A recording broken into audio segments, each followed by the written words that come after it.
ఇదేంటి, నేను చంద్రబాబు నాయుడు తెలుగుదేశం పాడు చేయాలని లేదు. ఆయన కూర్చోంటే లేబడ్డలేదు. కానీ నాకు కొన్ని వ్యక్తిగతంగా నేను మాట్లాడతాను. పార్టీకి డ్యామేజ్ చేయను, అవసరం లేదు. పార్టీ కుదరు అవసరం కష్టపడతాను. 5 ఏళ్ళు నేను ఒక్కనే కష్టపడింది. మొత్తం పోటీ నేను బాధపడ్డా. నాకు తెలిసి ఎట్లా ఇవ్వాలి. మళ్ళీ I will come from the bottom. ఈ నాయకులు చాలా మంది ఉన్నారు.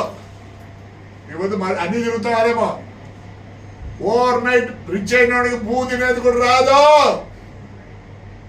ఓవర్ నైట్ రిచ్ అయినోడికి భూ తినేది కూడా రాదు. వాడి కార్లు ఎట్లా కూర్చుంటో తెలియదు, చైర్లు ఎట్లా కూర్చుంటో లేదు. ఇది నాయకులు అయిపోయినా బికాస్ ఆఫ్ ద రిచ్నెస్.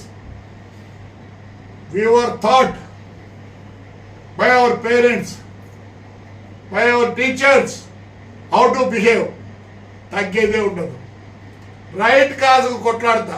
మీరు అనుకోండి ఏమన్నా కూడా. ఏమి నాగమనే ఎవరో ఉండే కలెక్టర్, నాగలక్ష్మి కలెక్టర్ ఉండే.